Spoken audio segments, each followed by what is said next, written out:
Boa noite, pessoal. Graça e paz, graça e paz. Glória a Deus por mais essa oportunidade, né? E glória a Deus por vocês, né, que estão aí, que já estão nesse espírito de oração. Creio que o Espírito Santo já tem trabalhado aí no seu coração, né? Trazendo paz, trazendo aquilo que é necessário para que Ele coloque a mensagem que o Senhor preparou essa noite, né, através de mim, né, para todos nós. E bom, sempre é uma satisfação, né? Não tenho mais outra palavra para descrever como é satisfatório estar aqui, satisfatório servir aqui e estar com os irmãos, seja à distância, seja presencial, seja no momento da comunhão, seja no louvor. É bom estar aqui. Então, esse aqui é o ponto-chave da coisa, né? Bom, hoje eu quero refletir com vocês sobre a parábola da candeia do corpo. Então, eu peço que, se você tiver com sua Bíblia aí, você abra, por favor, no Evangelho de Lucas, capítulo 11, a partir do versículo 33. É um texto curtinho, mas com alguns ensinamentos muito profundos, né? Como sempre, Jesus, em poucas palavras, consegue falar ao nosso coração assim, de uma maneira muito profunda, de uma maneira muito dura também. E nessa parábola tem alguns ensinamentos muito interessantes que eu quero refletir com vocês essa noite. Então, Lucas 11, a partir do 33, vamos ler a palavra do Senhor. Diz assim: ninguém acende uma candeia e a coloca em lugar onde fique escondida ou debaixo de uma vasilha. Ao contrário, coloca-a num lugar apropriado, para que os que entram possam ver a luz. Os olhos são a candeia do corpo. Quando os seus olhos forem bons, igualmente todo o seu corpo estará cheio de luz. Mas quando forem maus, igualmente o seu corpo estará cheio de trevas. Portanto, cuide para que a luz que está em seu interior não sejam trevas. Logo, se o seu corpo estiver cheio de luz e nenhuma parte dele estiver em trevas, estará completamente iluminado, como quando a luz de uma candeia brilha sobre você. Mas eu quero sublinhar aqui as primeiras palavras aqui do versículo 34, quando diz assim: os olhos são a candeia do corpo. Vamos orar. Senhor, muito obrigado por esta palavra, pela reflexão que está preparada, mas que Teu Espírito Santo encaminhe essa mensagem através das minhas palavras, e que o Espírito que sonda os corações possa fazer essa mensagem criar raiz e então transformar a vida dos irmãos que nos assistem. Essa é a nossa oração em nome de Jesus. Amém. Bom, a parábola de hoje, né? A gente está com essa série de parábolas no Evangelho de Lucas. Ainda tem algumas parábolas que a gente vai pregar, né? Então, se você está se perguntando, poxa, mas cadê tal parábola? A gente vai chegar lá ainda, né? Mas a de hoje é a parábola da candeia do corpo, né? Essa ideia da candeia que o pastor recentemente pregou, eu também preguei aí cerca de um mês atrás, né? Falando sobre a candeia, que é aquele elemento, como que chama a palavra? Aquele recipiente que era colocada a luz ali no veladorzinho para que pudesse iluminar o ambiente. E então essa ideia, ela volta aqui novamente, né? Ela está presente lá no capítulo 8, mas Jesus retoma essa ideia da candeia para poder fazer uma nova aplicação, né? E é interessante a gente pensar nessa nova aplicação, porque Jesus vai aplicar agora não mais ao ambiente, né? Inicialmente Jesus começa falando que, olha, vocês são luz e como a luz da candeia vocês devem brilhar. Agora Jesus vai aplicar essa palavra aos olhos, né? E traz então essa característica que não tão usual para a gente, né? De que o brilho dos nossos olhos talvez é algo mais poético, é algo mais da escrita, da música, mas Jesus vai trazer essa ideia de luz nos olhos como algo profundamente espiritual, né? Porque se os seus olhos forem bons, todo o seu corpo terá luz. Então Jesus faz essa associação partindo desse princípio de que ninguém coloca uma candeia em um local que ela fique sem cumprir a sua função, que é de iluminar. Se você coloca uma candeia, se você acende uma luz, é porque você quer que ela ilumine. E aí, eu fiquei pensando, né, em algumas situações que fossem abrangentes, né? E eu lembrei de um filme que provavelmente você já assistiu, foi um filme muito conhecido, chamado Deus Não Está Morto, né? E a situação do filme é que é um debate entre um professor ateu e um jovem cristão. E aquele jovem, se você lembrar, no início do filme, ele é confrontado ali pelo professor a dizer que Deus está morto, e ele se nega a fazer isso. Mas por aquela atitude, no final do filme, todas as pessoas que estão na sala afirmam com ele que Deus não está morto. Ou seja, a luz daquele jovem, né, o Josh, na história, brilhou de tal modo que iluminou todas aquelas pessoas, todos aqueles alunos que estavam em formação, e os fez, né, crer em Jesus de uma maneira assim tão bonita, né?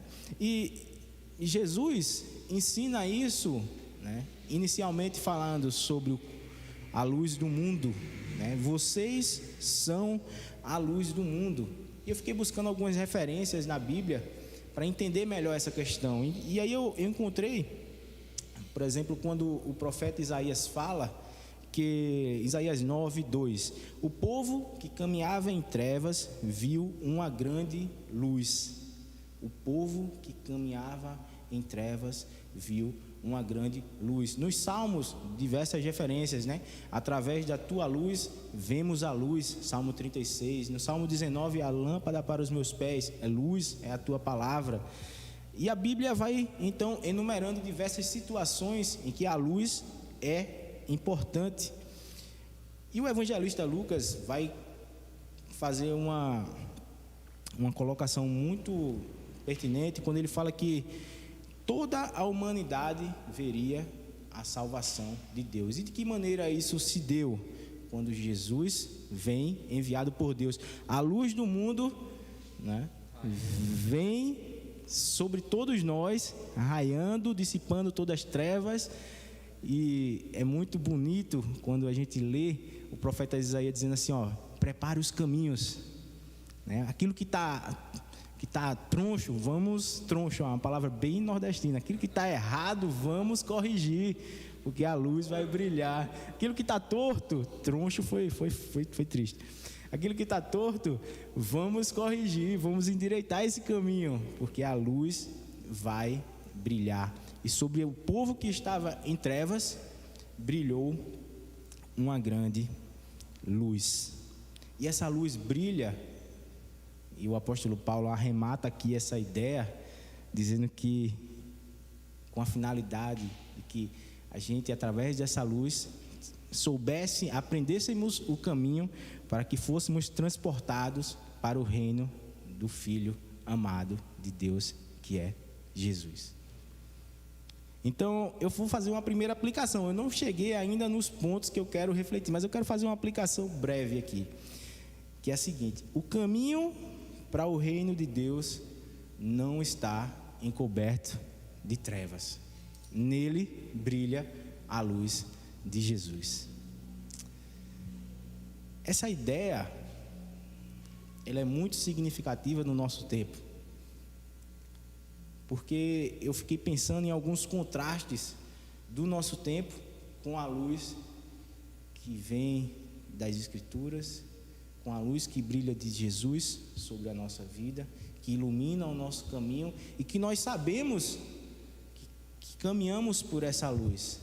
Mas há algumas outras luzes opacas que se confrontam com a luz de Cristo.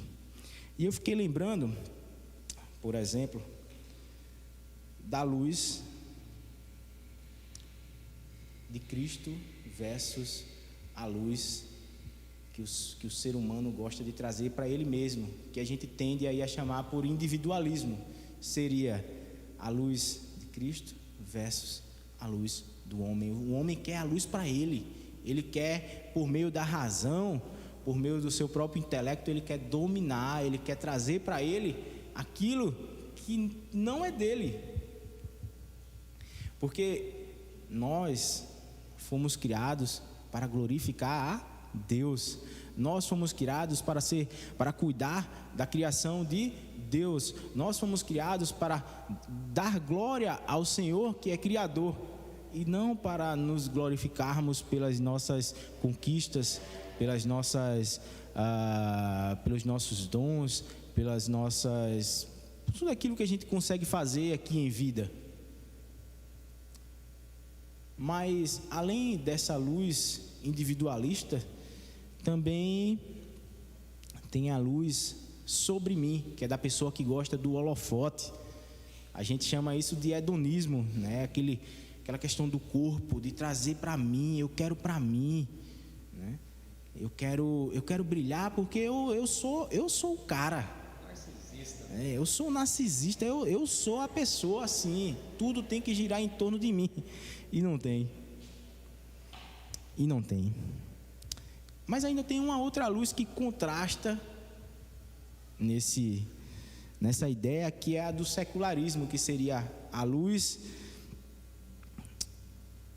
das coisas que eu quero fazer contra a luz de Deus. Aqui é o grande conflito entre a luz das trevas, né? Se houver uma luz nas trevas, e a luz de Deus. São os princípios que conflitam. Porém, quando a luz de Cristo brilha sobre a nossa vida, a gente não consegue mais encontrar nas trevas nenhum outro prazer. Por exemplo, Jesus está falando aqui no versículo 34 que os olhos bons enchem o corpo de luz. Então, quando o nosso corpo ou a nossa vida recebe a luz de Cristo, nenhuma outra luz se torna mais significativa. Isso não quer dizer que essas outras luzes não vão continuar brilhando, elas vão brilhar, elas vão incomodar também. Mas a luz de Cristo brilha de uma maneira tão profunda, e por meio da oração a gente vai iluminando cada vez mais o nosso coração. Então, Jesus vai aplicando essa ideia, e eu separei aqui 3 pontos para que a gente possa refletir. Não necessariamente aqui dos versículos 33 ao 36, mas de todo o contexto aqui de Lucas 11, que inicia então com o ensino de Jesus sobre a oração, e depois passa alguns debates, né? Jesus vai ser acusado. Primeiro Jesus ensina a orar. Senhor, os discípulos pedem, Senhor, ensina-nos a orar. E eu quero que você pegue essa ideia aqui, do aprendizado com Jesus. Senhor, me ensina. Depois Jesus vai ser acusado de demônio. Não, se ele está fazendo isso aí, se ele está expulsando o demônio, é pelos princípios do demônio que ele está expulsando. Eu quero que você guarde essa ideia também. Depois, a multidão que está sempre acompanhando Jesus, e interessante, a multidão ela tá em todo lugar. Ela vai pedir um sinal. Guarde também essa referência. Então, primeiro os discípulos pedem que Jesus ensine eles. Depois Jesus vai ser acusado. Depois a multidão vai querer um sinal. Então, o meu primeiro ponto é o seguinte: os olhos bons enxergam que Jesus é o Senhor, enquanto os olhos maus o veem como demônio. Os discípulos olham para Jesus e dizem: Senhor, nos ensina. E eu pergunto para você essa noite: o que você quer aprender com Jesus? Talvez muitas coisas. Eu vou deixar isso para a sua reflexão. O que eu preciso aprender com Jesus? O que eu preciso aprender de Jesus? Talvez a mansidão de Jesus, talvez o amor de Jesus, talvez o acolhimento de Jesus, o abraço de Jesus, talvez o ouvir de Jesus. O que eu preciso aprender de Jesus? O Senhor pode ensinar. E é muito interessante que quando os discípulos pedem isso, Jesus não faz nenhuma outra objeção. Ele diz assim: quando vocês orarem, diga. Ou seja, quando a gente está com o nosso coração atento e pede a Jesus que Ele nos ensine, Ele não vai ficar com meias palavras. Olha, não, talvez faça isso, talvez faça isso aqui que vai dar certo. Ele vai dizer: olha, meu filho, você quer aprender? Então senta aqui que eu vou lhe ensinar. É assim, ó, tá. Para orar, Pai nosso que estás no céu, santificado seja o teu nome. E aí você já conhece. Mas, Senhor, eu quero ser transformado porque eu tenho um ego muito alto, Senhor. Então senta aqui, meu filho, vem cá, vem aprender a servir. Senhor, eu quero aprender a amar. Então vem cá, vou lhe levar para fazer uma capelania ali no hospital, vou lhe levar para fazer uma capelania no presídio, vou lhe levar para passar algumas temporadas aí com as pessoas moribundas. Então, quando a gente olha para Jesus como Senhor, Ele vai nos ensinar o que é servir a esse Senhor. E em relação aos olhos maus que enxergam Jesus como demônio, a gente vai orar por eles, para que eles possam mudar esse posicionamento deles. Infelizmente é triste a gente saber de pessoas que negam a Jesus, que não querem ouvir, né? Eu tenho evangelizado um rapaz que trabalha com a gente, e esses dias eu perguntei assim para ele: você quer conhecer Jesus? Você quer conhecer Jesus? Ele parou, ficou pensando, ele ainda não me respondeu. Mas eu estou deixando que a pergunta ressoe no coração dele. E sempre que tenho a oportunidade, falo do amor de Jesus. Porque ele falou assim para mim, esse colega de trabalho: cara, eu não entendo porque eu sou tão rancoroso. Eu disse: meu amigo, eu já tenho alguém que pode lhe ajudar. Jesus, vem andar com Jesus, vamos para a igreja. Eles: não, mas é longe. Eu disse: vamos, dá um jeito, vamos conhecer lá, vem ouvir da mensagem, depois você tira as suas próprias conclusões, mas primeiro escute, absorva e se deixe ser transformado. Então eu volto a perguntar: o que você precisa aprender de Jesus? Eu penso naquelas pessoas também que têm um ambiente familiar tumultuado e que precisam aprender o perdão. A luz de Cristo precisa brilhar através do perdão, da reconciliação, das palavras positivas. Precisa brilhar através do olhar sincero, que não é da ironia, que não é da maldade, que não é o olhar do julgamento. É um olhar que observa em silêncio. E que, se ele não puder falar nada que contribua, ele vai continuar calado, vai ficar em oração. Meu segundo ponto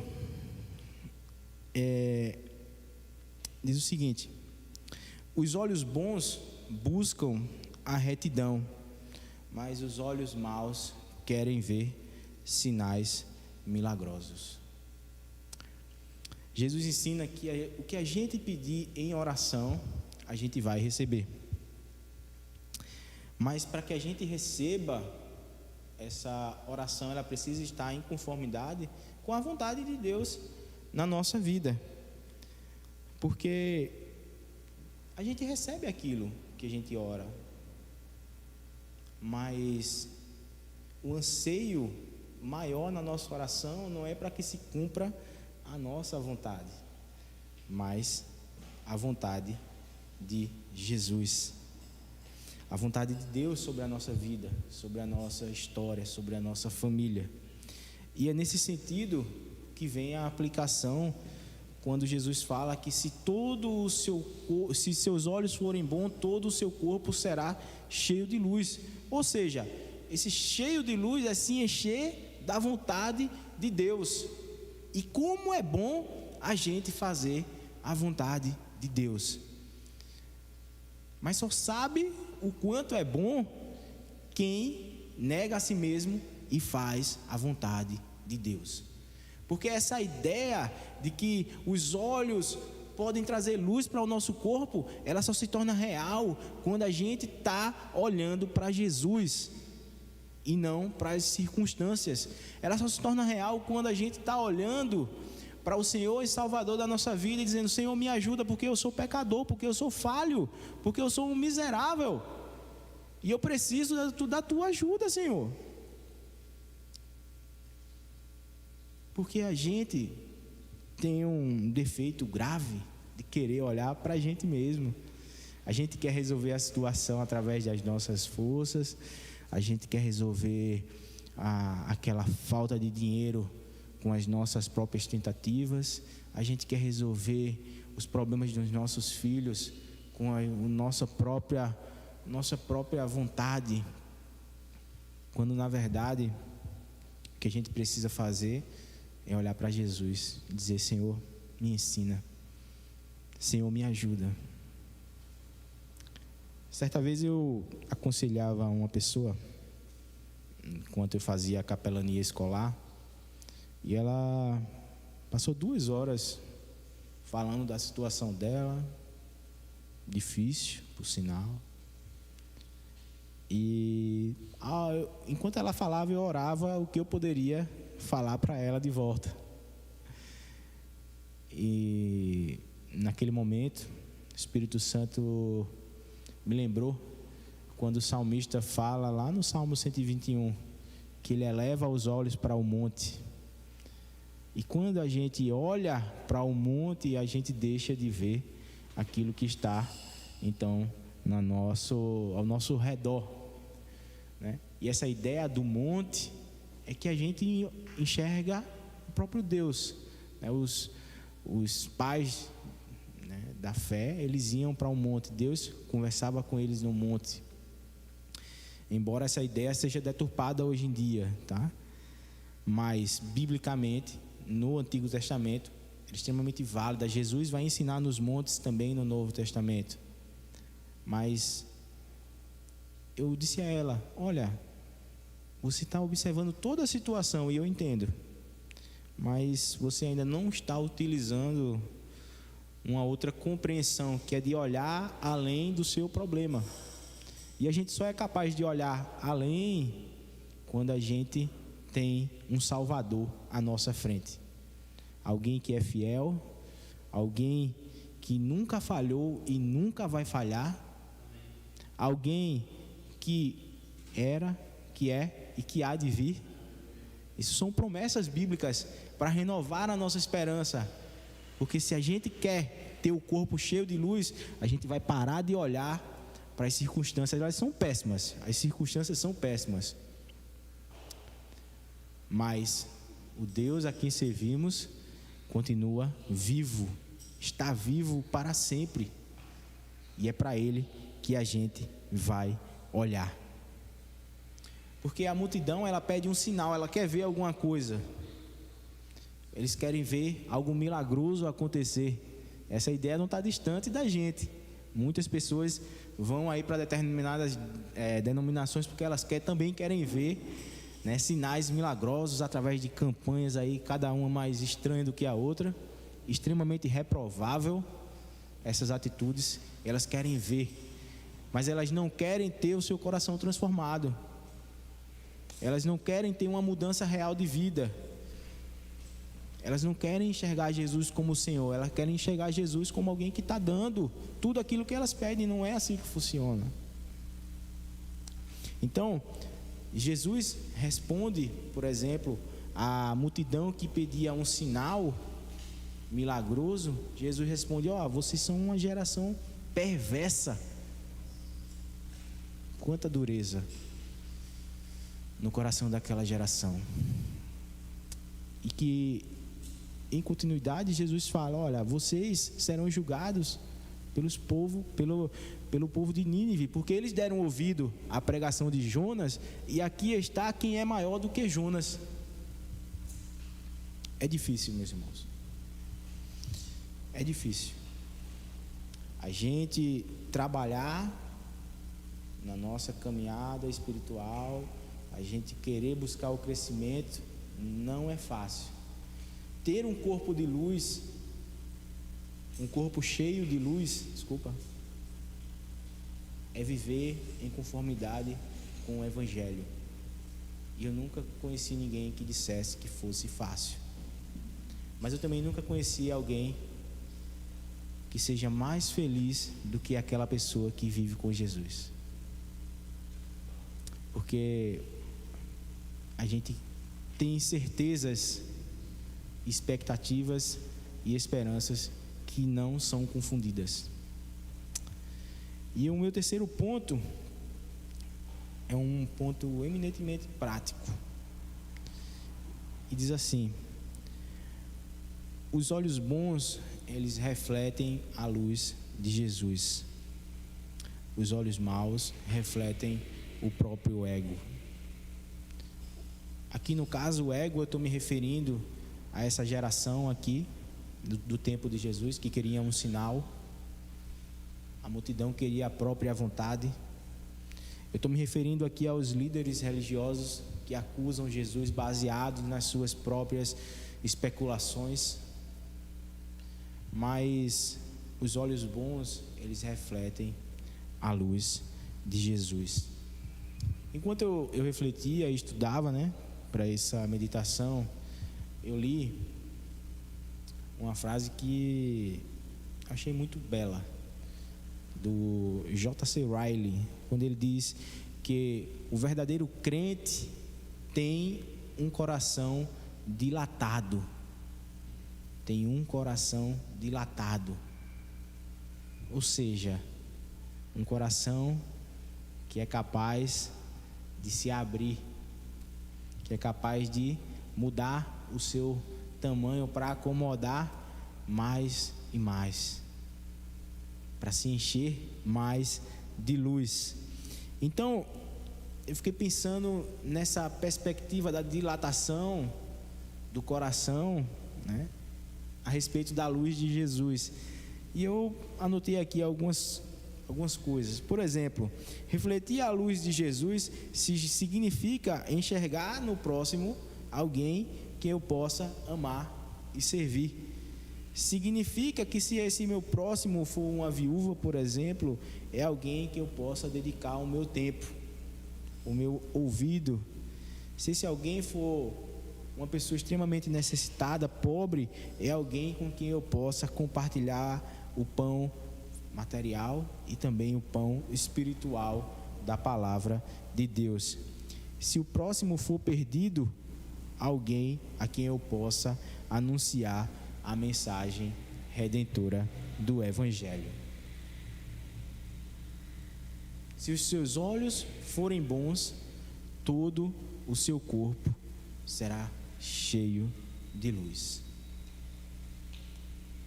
Eu estou caminhando aqui para encerrar uma reflexão e eu quero ter mais algumas palavras com os irmãos. É bom a gente servir a Deus. É bom a gente amar Jesus. É bom a gente caminhar com o Espírito Santo guiando a nossa vida. É um desafio imenso. Ter um corpo saudável, ou seja, cheio de luz, cheio da vontade de Deus, desafia todo o nosso corpo, o intelecto, as nossas atitudes, o nosso olhar, as nossas mãos, os nossos pés, todo o nosso corpo. Mas é porque a proposta de transformação em Jesus é uma proposta completa. E não tem nenhuma parte de nós mesmos que não será transformada. Se você ainda busca a transformação, busque em Jesus. Continue buscando em Jesus. Continue procurando preencher esse espaço de luz aí na sua vida. Continue procurando preencher esse espaço com luz na sua vida. Isso a gente faz através de um bom olhar, um olhar para as Escrituras, porque nela a gente enxerga a verdade de Deus, nosso manual de vida, um olhar para Deus, que é o nosso Criador, um olhar para Jesus, que é o nosso Salvador, um olhar para o Espírito, que é o nosso Consolador e que nos guia. E é nessa reflexão que eu encorajo os irmãos a permanecer confiando em Deus em todas as situações. Procure permanecer confiando em Jesus. Amém? Que Deus possa colocar essa mensagem no nosso coração.